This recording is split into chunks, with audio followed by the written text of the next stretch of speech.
Well, hello there everyone. My name is David Lutchford and welcome to lesson 65 of my Ancient Greek course. In today's lesson, we're going to be learning about the perfect tense.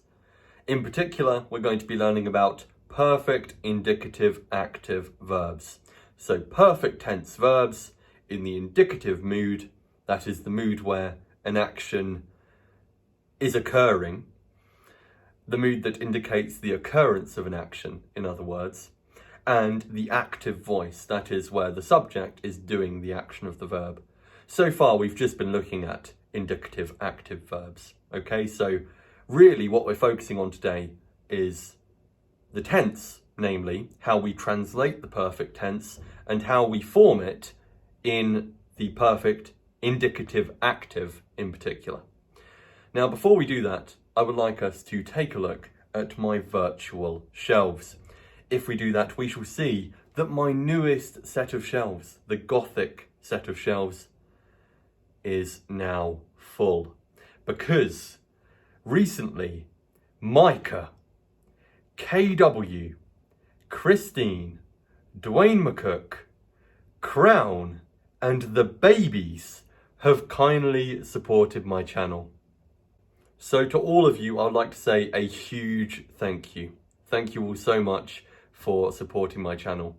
It's really inspiring because I've been incredibly busy over the past week or two, and reading your messages, seeing the support, reading your comments, seeing the likes, all of it does motivate me to carry on making these videos, to make time to make these videos for you. So thank you so much. You're all incredible. Now, with that said, I have a question, namely, is this KW the KW who contributed to my first set of shelves? Or is it a different KW? It's a mystery. Well, whichever KW it is, I'm very grateful for this KW's support. And the original KW support, that may or may not be the same person. What's more, we will see that Crown has once again added some frogs to her Frogopolis, and I chose to use different frogs this time because I wanted them to fit nicely in this gap here. So we've got 3 frogs stacked on top of each other, looking very cute. I hope that you like these new frogs, Crown. Also, I want to say a massive thank you in particular to the babies, because the babies kindly bought 20 virtual amphorae, which is an absolutely staggering amount, a mind-blowing amount of virtual amphorae. Now, when I saw the donation come in, I thought, who has donated as the babies? And I checked to see if there was a message, and it turns out there was a video message, okay? And it was of these 2 kids saying that they love my videos, dude, and that they're up to, I think it sounded like lesson 54. It might have been 64 though. It was either 54 or 64. I couldn't really make out whether it was one or the other. But they said they're up to either 54 or 64 and that they love my videos. And they call me dude as well, which I appreciate. Anyway, it was just a really wholesome video. And I assume, therefore, that the kids are following the course. So I don't know your names, but Dude and Dudette, who made that video, thank you very much for watching the videos, and thank you so much for generously supporting my channel. And if your parent watches the videos too, or was the one that supported the channel, or organised your support of the channel, I would like to say a big thank you to your parent as well, okay? So a big shout out to the babies, the Dude and Dudette who made that video, and a big shout out to the parent as well. Now, before we move on and go through the other shelves and say thank you to the previous supporters, I would just like to point out that there is a nameless amphora here.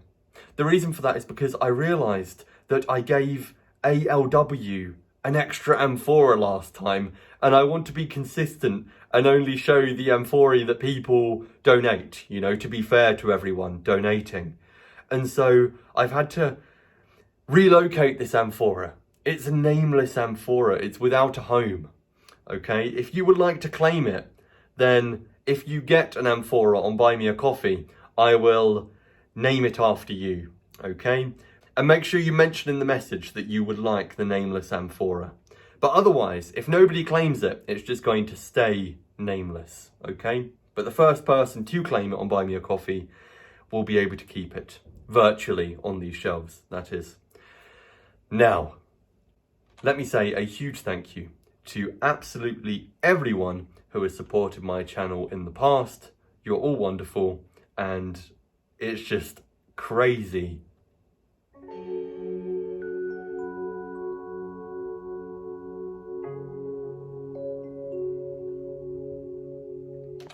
How far the channel has come.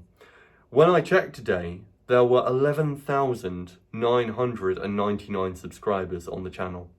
So I imagine by now there are 12,000, and it's just incredible. All of the support, all of the people following the channel. It's crazy in a good way, okay? I'm so grateful, and I'm really happy that people find it so useful. Now, on this seasonal shelf here, you can see that we've got a microwave. That is because today, the release day of this video, the 6th of December, is National Microwave Oven Day. Have you ever heard of such a celebration? I don't know how you're going to celebrate. You have to let me know. What are you doing for Microwave Oven Day? I'm going to look at my microwave, maybe wish it a happy Microwave Oven Day. I don't know how else to celebrate. Actually, when I Googled it, Google's AI did come up with some suggestions, and it said like, make food in your microwave or clean your microwave. That's kind of all there is to do, really. Can't really do much else. Anyway, it's National Microwave Oven Day, and I would like to ask you, do you know who invented the microwave? To reveal the answer, it was, Percy Spencer. Okay, this chap on the screen. Percy Spencer invented the microwave, and apparently it's not clear why National Microwave Oven Day takes place on the 6th of December, because he didn't patent it on the 6th of December. So who knows why this day is celebrated on the 6th of December. It's a mystery, but apparently it's a day to microwave some tasty food, if you would like to. Anyway, Percy Spencer, thank you for the microwave.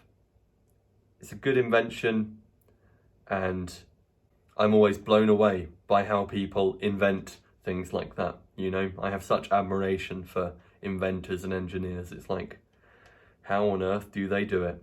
We think that Greek grammar might be difficult at times, right? But inventing the microwave, that's a whole other ball game.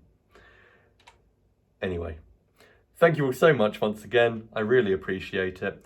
And let me know how you're going to celebrate National Microwave Oven Day.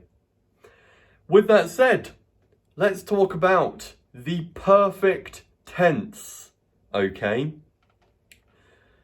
Now, the perfect tense does not have the same use as it does in Latin. So if you know Latin, forget about that for a moment. If you don't know Latin, that's fine, because I'm going to just explain in the most straightforward way and say that the perfect tense in Greek means I have x'd, where x is an action. So, I have walked, I have entered, I have departed. With regard to the perfect tense in Latin, the perfect tense in Latin means I x'd or I have x'd, but usually it's just I x'd. Whereas in Greek, it's always I have x'd, which it only is a minority of the time in Latin. Now the x'd bit is x'd or the equivalent expression in English, because we don't always say the ed form when we say I have in English. For example, we don't say I have eated, we say I have eaten. So I have x'd or the equivalent version of x'd, okay? I have done it, in other words. Now, what that's used for is actions in the past which have ongoing effects. That is to say, actions in the past that have produced an effect which is still happening or still relevant at the time of the verb's articulation. So for example, if you say, I have opened the window in English, when we say that, the window is still open, right? You can't say, I have opened the window and the window's shut. If you say, I have opened the window, then you're saying, I opened the window and it is still open. So that's what the perfect tense is used for. Actions in the past where the consequence or the effect is still the case at the time of the verb being said. Okay? Another example would be the king has arrived. If I say that, then the king is still here, you know? I can't say the king has arrived when he arrived 5 hours ago and has now left already, you know? If I say the king has arrived, that means that he arrived and is still here. Similarly, if I say the queen has departed, that is, the queen left and she's still gone, you know? So that's the perfect tense. It means I have, or you have, he, she, it has, we have, you plural have, they have, ext, or the equivalent, which expresses, or is used to refer to, an action in the past which has ongoing effects. Okay? Now, let's talk about how the perfect tense is formed in Greek. Now, we'll learn that there are quite a few exceptions to these rules, and there are quite a few more things to note after this, but let's just begin with the standard formation of the perfect tense. Typically what we do is we take the present stem of the verb. So for instance, the present stem of power, the verb to stop, is pow. So we take that. Secondly, we do something called reduplication. Now, I've said that we do this thing called reduplication if the stem begins in a consonant other than rho. So, if the stem begins in a consonant that's not rho, any other consonant, then we do this thing called reduplication. And if we look at the example of power, the present stem pow, once we do this process called reduplication, it becomes pe-pow. So, I can use this as an illustration of what reduplication is. What reduplication is the following. We take the consonant that the verb stem starts with, so in this instance it's pi, then we add epsilon after it, giving us pe, and then we stick that combination on the front of the verb's stem, giving us pe-pow. Okay? To show you another example of this, consider the verb luor, which means I release, or I undo, or I loose, as in to set something loose. Now, luor has the present stem lu. We get that just by dropping the or, okay? And it starts with a consonant other than rho. It starts with lambda. And so if we want to reduplicate it, we take lambda, we add epsilon after it to give us le, then we stick that on the front of this whole present stem. So le, lu would be the reduplicated stem of luor. So that's what reduplication is. You take that first consonant, you stick epsilon onto it, so you get a 2-letter combination like le, pe, de, etc. And then you stick that 2-letter combo on the front of the present stem. And then you've done what is called reduplication. Okay? That is the reduplication complete. You can see the duplication part of that word in the fact that we have duplicated, that is, we've made another version of the opening consonant. But then we've put epsilon after that new version of it. And we've put it at the start. Okay? So this is something we haven't seen before, this thing called reduplication. It happens in the perfect tense, and it also happens in the pluperfect tense and the future perfect tense. Those are the 3 remaining tenses we've got to cover. perfect, pluperfect, and future perfect. And I should say these last three are rarer than the others, but out of those last three, perfect, pluperfect, future perfect, the perfect is, I would estimate, the most common. Okay, so although the perfect is rarer than the aorist and imperfect, it is more common than the pluperfect and future perfect. And you should learn all of them, okay? There's no skipping any of them. You do need to know these. However, I should say if you're doing Greek GCSE, you don't need to know the perfect tense. For classical Greek GCSE, you just need the present, future, imperfect, and aorist. So we're going beyond the GCSE and doing the perfect tense here. Anyway, that's where we're at so far with forming it. We take the present stem, e.g. pow, then we do this thing called reduplication, giving us pe, pow, for example. What do we do next? Well, we then add kappa to the end of the stem, if applicable. And it is applicable for power. I'll speak about when it's not applicable in a little while, but it is applicable for the verb power. So we add kappa to the end of this reduplicated stem, giving us pepauk. And that, ladies and gentlemen, is what we call the perfect stem. So standardly, the perfect stem will be a reduplicated form of the present stem with kappa added onto the end of it. So pepauk is the perfect stem of power. Okay? Excellent. Now that we form the perfect stem, all we have to do is use the following endings. And here are the 6 perfect indicative active person endings. A, as, en, amen, ate, asin. Now,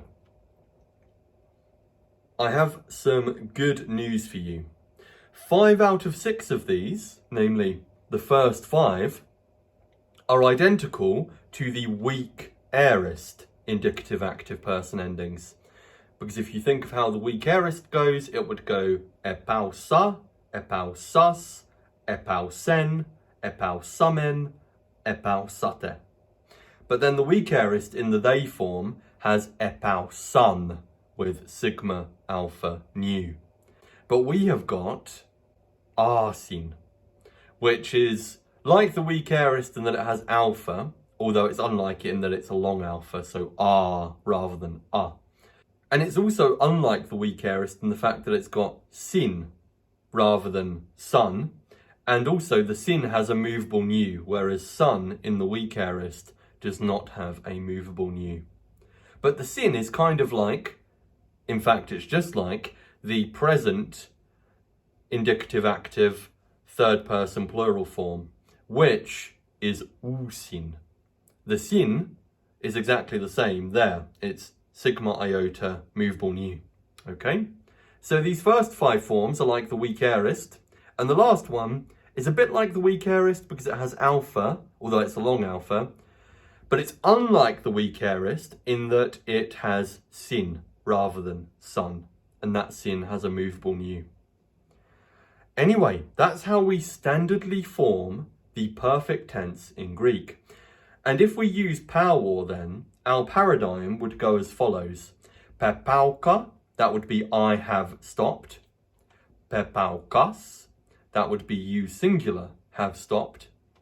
Pepauken, he, she, it has stopped. Pepaukamen, we have stopped. Pepaukate, you plural have stopped. And pepaukasin, they have stopped. Please do pause the video and note down how the perfect indicative active is standardly formed in Greek.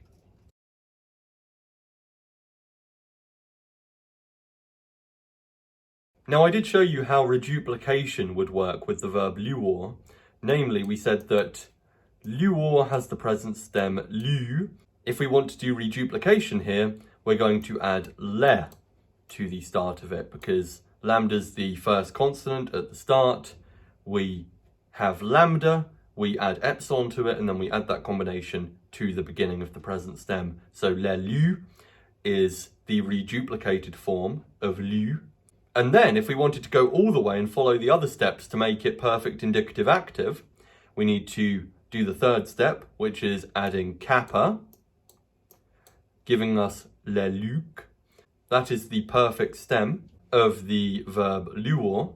And then all we need to do is add the person endings. So le luca would be I have released, or I have undone, I have loosed. Okay? So that's how we form the perfect indicative active in Greek, usually. But there are lots of other notes we have to make, I'm afraid, and there are some exceptions too. So one of the big things I need to address is what happens if the stem begins with a vowel or a diphthong. Because so far I mentioned that if the stem begins in a consonant other than rho, then we do the reduplication thing, right? And then we add kappa to the end of it, and then the person endings. But what if the stem begins with a vowel or diphthong? Do we reduplicate there? Well, we do not. That's what I'm here to tell you. If a verb stem begins with a vowel or a diphthong, then lengthen that vowel or diphthong if possible. Just like when you augment a verb beginning with a vowel or diphthong. We saw that with the imperfect tense and the aorist tense, we usually add epsilon to the start of the verb to augment it. But if the verb has a vowel or a diphthong at the start, then we just lengthen it to augment it. And that's what we do here in the perfect as well. If it's got a vowel or a diphthong at the start, we do not reduplicate it, okay? We just lengthen that vowel or diphthong. So, for example, aporeor means I am at a loss or I am perplexed. You can see it's got an a at the start, an alpha. We're not going to do reduplication here. If we wanted to put it in the perfect, we would lengthen this alpha, and alpha standardly lengthens to eta. Okay, so this would go to eta. That's what we do instead of the reduplication. And because it's a contract verb, I'm going to focus on this in a moment, but contract verbs lengthen their contract vowels when you add kappa. Like when you add sigma in the future and the aorist, the contract vowels lengthen. They also do that when we add kappa. Okay, so this would lengthen to eta, and this epsilon would also lengthen to eta. So that would give us the perfect form aporeika, meaning I have been at a loss or I have been perplexed. Okay? So we've learned two new things there. One, we've learned that if the verb stem begins with a vowel or diphthong, we just lengthen it rather than doing reduplication. And two, we've learned that contract verbs lengthen their contract vowels when kappa is added. Please do be making notes because I'm going to go through lots of points here. Feel free to pause the video whenever you need to. I'm going to go through quite a number by the end of this of different points about the perfect. And even then, we're not going to cover everything that you could possibly know about the perfect, but I'm just going to cover what I think is the most important stuff for you to know. Now, the second note I have for you here concerns reduplication of aspirated consonants. Remember, aspirated consonants are theta, that's aspirated tau. It's like tau, but with lots of aspiration or breath behind it. So theta's one. Phi is another, that's the aspirated counterpart of pi. It's p, like pi, but with lots of breath behind it. And the third one is chi. Chi is technically aspirated kappa, because kappa is k, it's like a clean k, whereas chi is k. Okay, so those are our three aspirated consonants. Something special happens when we do reduplication with them. Verbs beginning with theta, phi, and chi are reduplicated using tau, pi, and kappa, respectively. So, instead of adding epsilon to these aspirated consonants when we do reduplication, what we do instead is we take their unaspirated equivalents, and that's what we add epsilon to, and then we stick that on the front of the present stem. So, for example, the verb tuor means I sacrifice. It begins with theta, so to reduplicate it, we don't use theta, we use the unaspirated version, namely tau, add epsilon to it, and then we stick that on the front of this. Then, to put it in the perfect indicative active, we add kappa, and then the appropriate person endings. So the perfect indicative active I form would be te tuka, meaning I have sacrificed. You can see the reduplication is using the unaspirated equivalent of theta. And that applies to the other aspirated consonants too. So pile or I love or I like goes to pe pilerka. We've used pi in the reduplication rather than phi. And because it's a contract verb, its contract vowel, epsilon, has lengthened to eta. And pe pilerka would mean I have loved or I have liked. Koreor would reduplicate using kappa, because that's the unaspirated version of kai. And therefore we would get ke koreka, meaning I have come or I have gone, since koreor is come or go. Thirdly, I'll just like to explicitly make that note about contract verbs, although I have already mentioned it, namely that, as we've just seen, contract verbs lengthen their contract vowels when the kappa is added.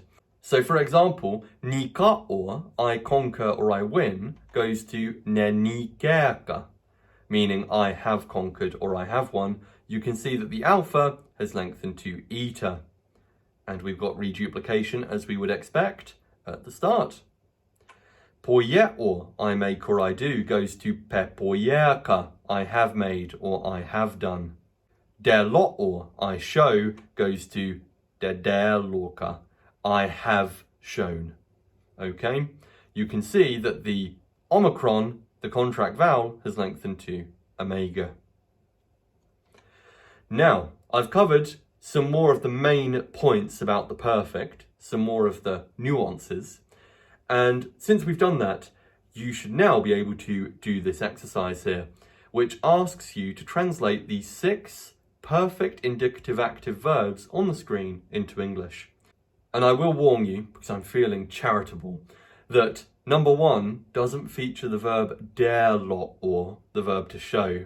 Look at the stem, it's got dul in the stem.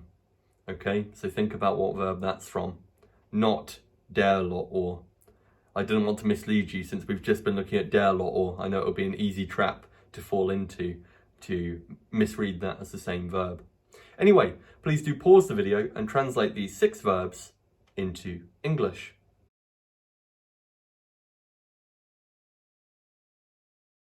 Okay, to go through the answers. Number 1, der dulorka means I have enslaved.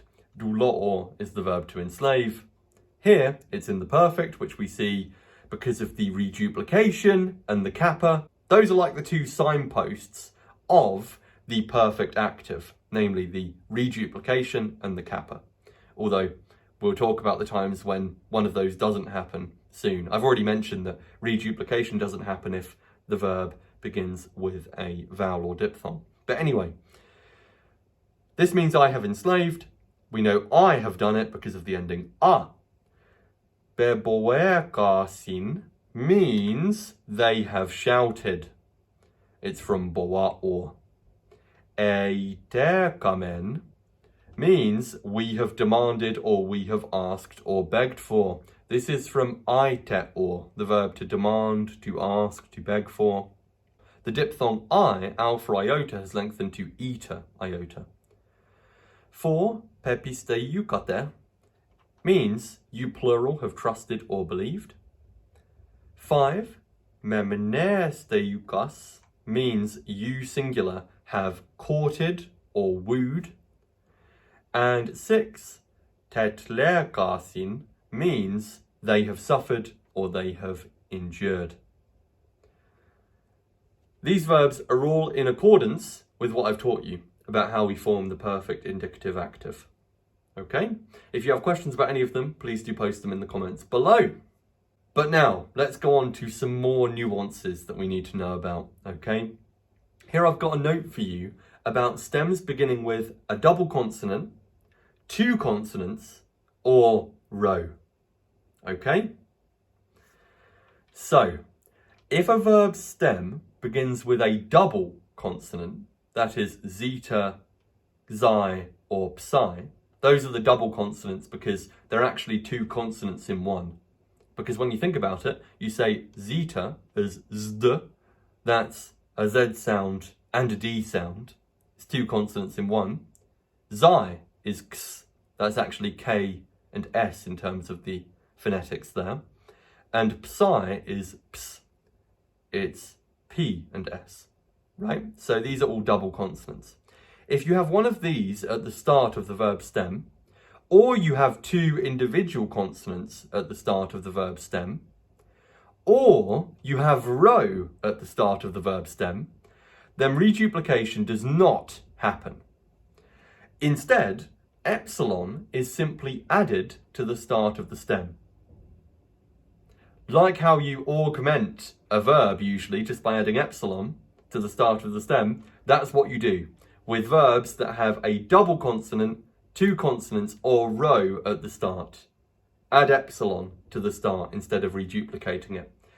And a final note on this matter, if the stem begins with row, then you don't just add epsilon to the start, but the row becomes a double row, okay? I'll show you some examples of these now. So, zdete, or I seek, or I look for, starts with zeta, which is the double consonant. Therefore, we're not going to reduplicate it, we just add epsilon to the start. Then we know that this contract vowel, epsilon, is going to lengthen to eta when we add kappa. So we're going to get esdeterka, meaning I have sought, or I have looked for. Ptaior means either I stumble, or I cause someone to stumble, depending on whether it's intransitive or transitive. It starts with two consonants. And so we're not going to reduplicate it, we're just going to add epsilon. And then kappa at the end, and then the person ending. So we would get eptaika, meaning I have stumbled, or I have caused someone to stumble. Riptor means I hurl, or I throw.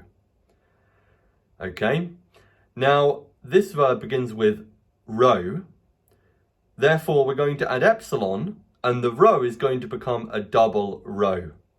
We're not going to do reduplication, we're going to add epsilon, and we're going to double the row. Therefore, what we would probably expect is something like eriptka, but one other nuance, there's quite a lot of these with the perfect, is pi tau at the end of the stem. When kappa would be added, what usually happens instead in the perfect is pi tau becomes phi. I'm sorry. So what happens there is we get eripa.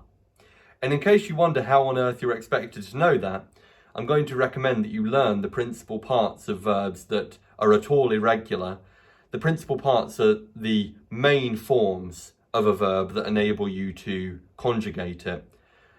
And you can learn those by picking up a copy of the Oxford Grammar of Classical Greek, okay, which has got 200 plus irregular verbs, principal parts for you to memorize.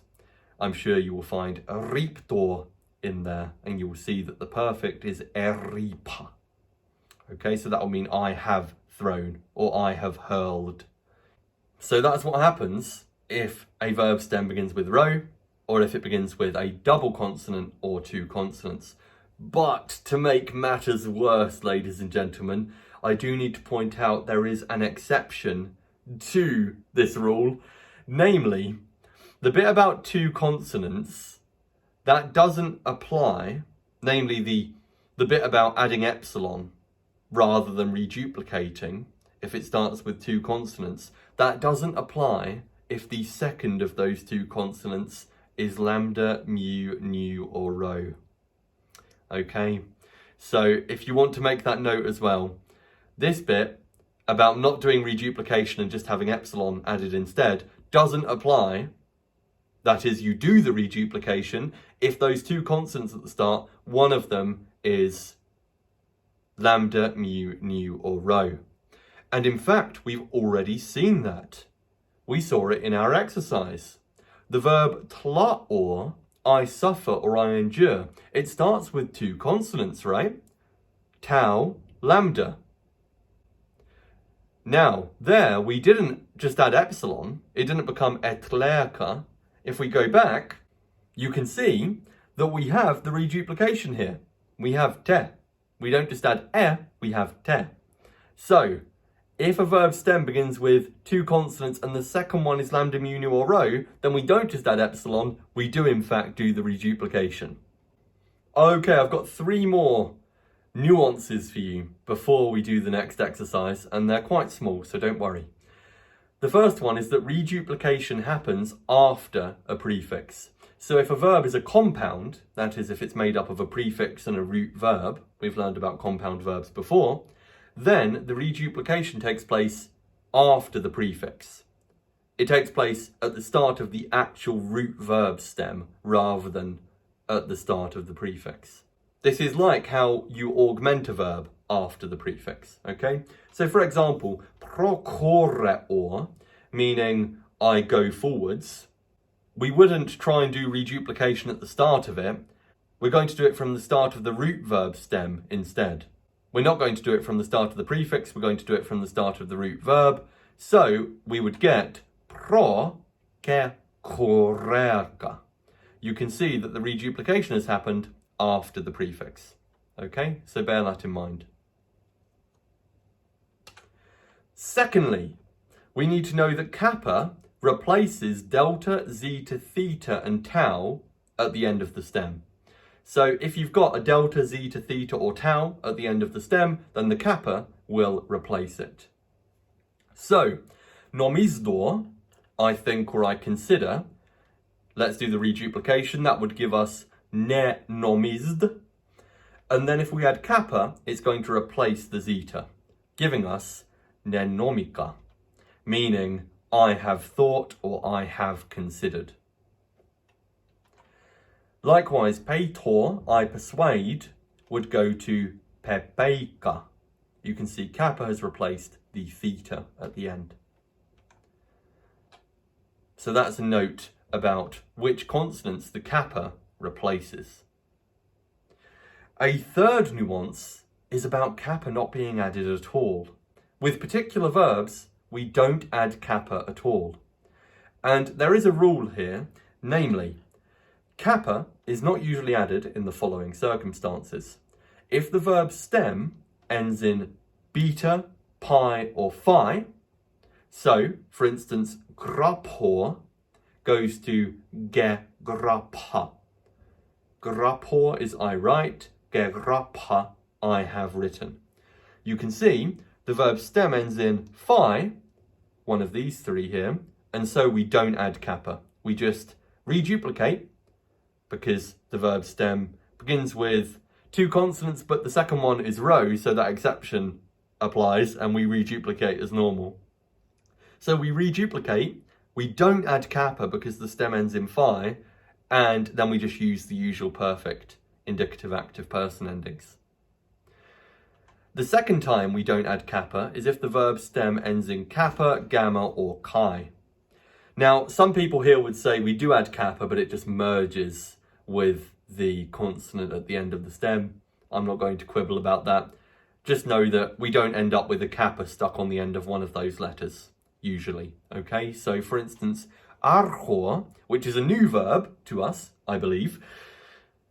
Archor means either I rule or I begin. Okay, I rule or I begin. Now, because it's got a vowel at the start, we don't reduplicate, we just lengthen it. So alpha becomes eta, so we get er. And because the stem ends in chi, we don't add kappa. or if you want to think of it as merging, the kappa merges into the chi, and that would give us ercha. Okay, so the chi just stays there at the end. We don't get erka, with an extra kappa. We get just ercha. Okay, so that's when kappa isn't added, or if you want to be more pedantic, doesn't appear in the perfect. Okay, with that said, here is exercise 2. Here I've got 6 more verbs for you to translate into English. I've aimed for most of these verbs to exhibit the nuances that we've been learning about. Okay, so please pause the video and translate these 6 verbs into English.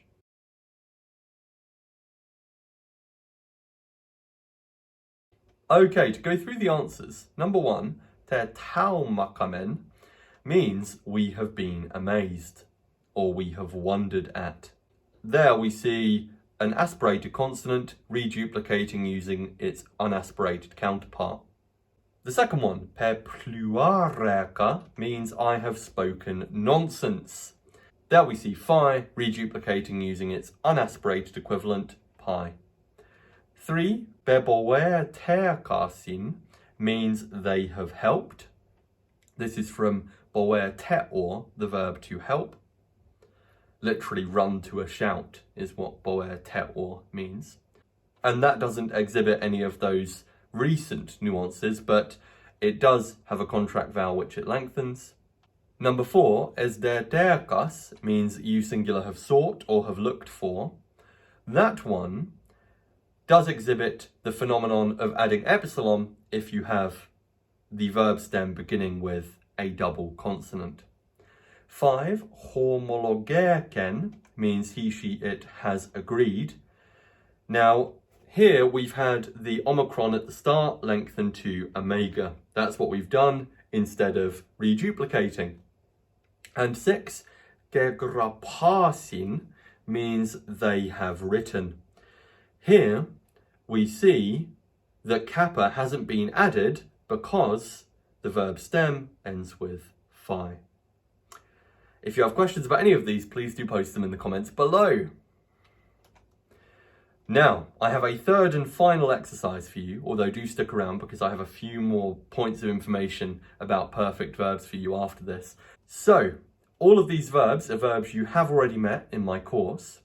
They're on either the Vocabulary Checkpoint 1 list or the Vocabulary Checkpoint 2 list. The exception being number 6, which is a verb that we've met for the first time today. The verb to rule is archor, okay? Alpha, rho, chi, omega. Archor means I rule or I begin. So bear that in mind about number 6. But with that said, please do pause the video and translate these 6 verbs into Greek.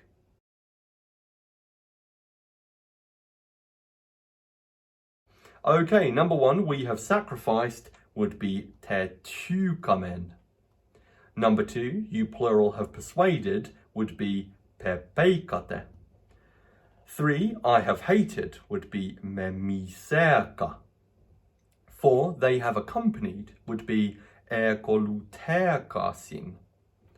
5, he has released, would be leluken. And 6, you singular have ruled, would be erchas. Now, all of these verbs conform to the rules that I've taught you thus far. If you have questions about any of them, please do post them in the comments below. Now, I've got a few final notes for you before I leave you for today. One is the note that many verbs have irregular perfect tense forms. And in addition to that, I will just say that I haven't covered all of the potential rules about the formation of the perfect in today's video, because like we saw with pi tau being at the end and it becoming phi, there are quite a lot of peculiarities to learn like that with the perfect. But you'll pick them up by learning verbs' principal parts, such as with the Oxford Grammar of Classical Greek, which I have recommended many times at this point. Anyway, to show you some verbs that have irregular perfect forms or do unpredictable stuff in the perfect. Binor, for instance. You would probably imagine, given what I've taught you, that this would go to something like bebinka, but instead what it goes to is beberka. Now, what it's doing there is using its smaller stem, its root. You remember in the root aorist it uses bear. That's what it's using. It's reduplicating that and it's adding kappa to it.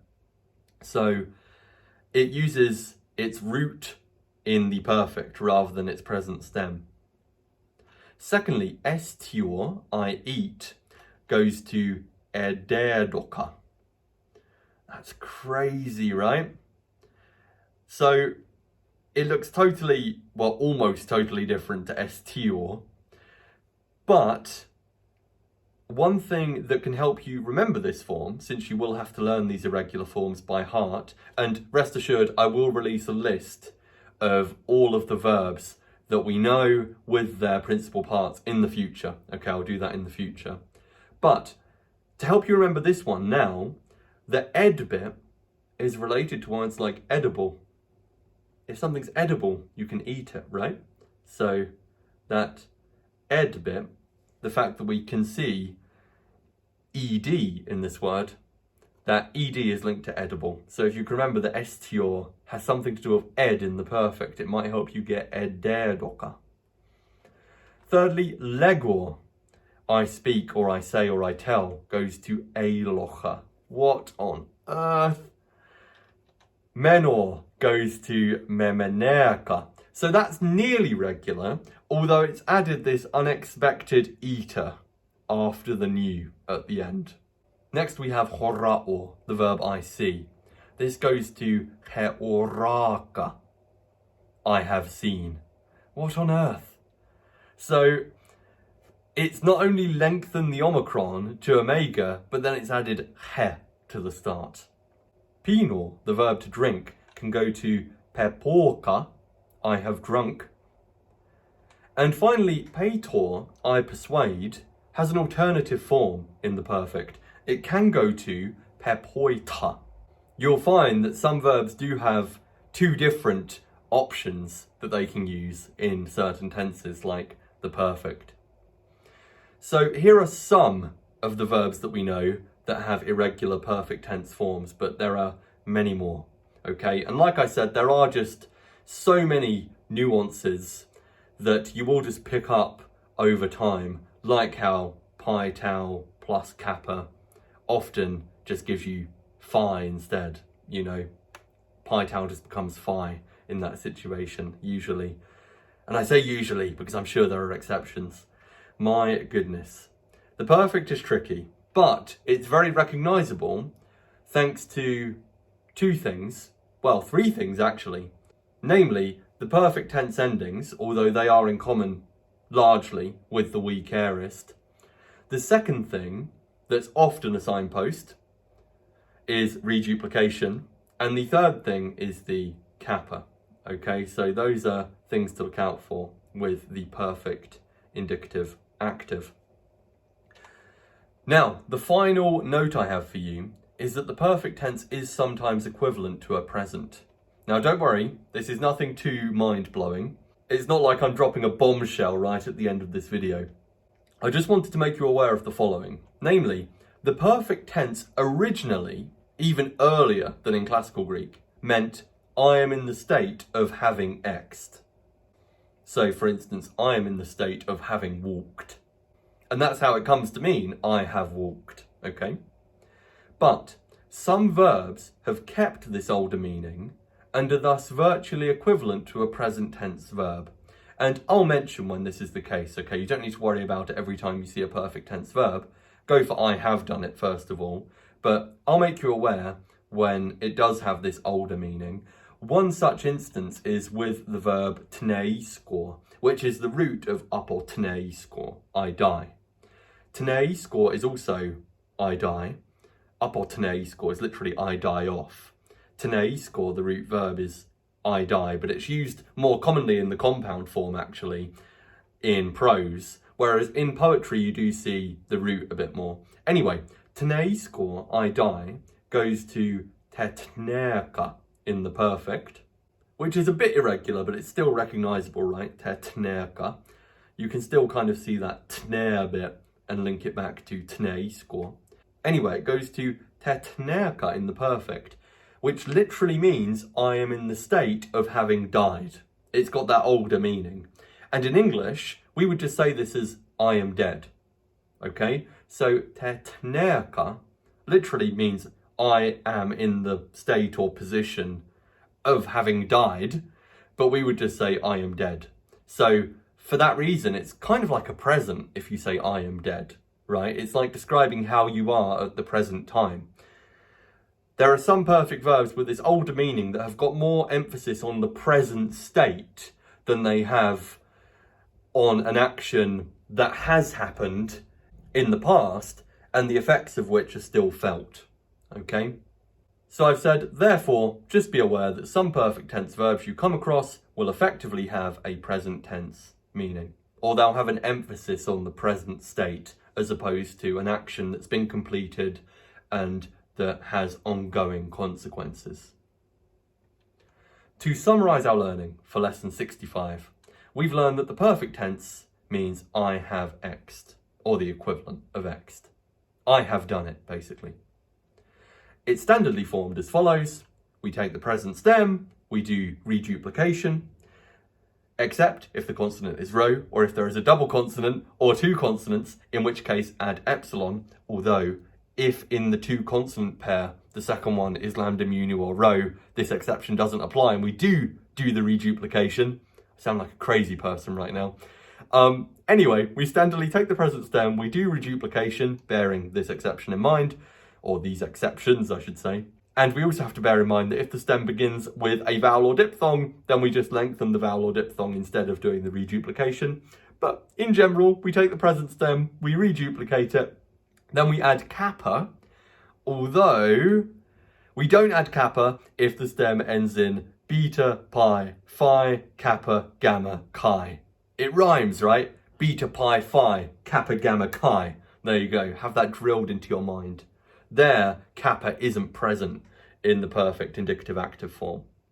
At least not usually. I need to say that because lots of exceptions exist, okay? I'm not sure if there are exceptions to this particular rule, but I'm just hedging my bets, you know, I'm being safe. And something else we need to note about this addition of kappa is that it replaces delta, zeta, theta, and tau. But in general, we take the present stem, we do reduplication, we add kappa, and then we use the person endings a, us, en, amen, ate, arsin. The good news is all verbs in or in the perfect indicative active will use these endings, okay? So whether or not they do these two steps, they will have these endings in the perfect. But bear in mind, the first 5 of these are also used in the weak aorist. We have also learned today that many verbs have irregular perfect forms, which we just have to learn individually. However, you should still be able to recognise which verb they come from if you see them in a text.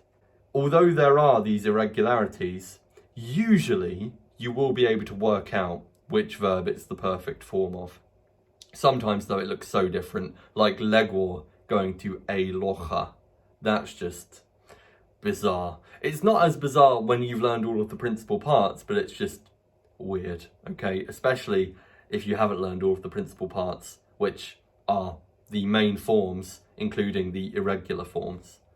And finally, we've met a new verb today, namely the verb archo, which means rule or begin. With that said, ladies and gentlemen, thank you very much for watching the video. It's been a long one, but I hope it's been helpful. Let me know in the comments if it was useful, or if you have any questions, and please do give it a like if it was useful. I greatly appreciate all of the likes, comments, subscriptions. All of the love is appreciated. Now, you can see I have put an ancient Greek frog on the screen to brighten your day. How are we going to incorporate a perfect tense verb into the caption? Well, we could say, Hobatrachos eis to hieron eis beberken. You'll remember that binor goes to beberka in the perfect. Here we've got a compound of binor. We've got eis binor, which means I go into or I enter, okay? So this says, the frog, perfect tense, has entered the temple. And you can see the effect is still ongoing. he has entered the temple and he's still there, you know? Now, we'll do practice with sentences using the perfect tense next time, okay? But for now, we have finished today's lesson, so I'd like to say thank you once again for watching, and I'll see you again next time.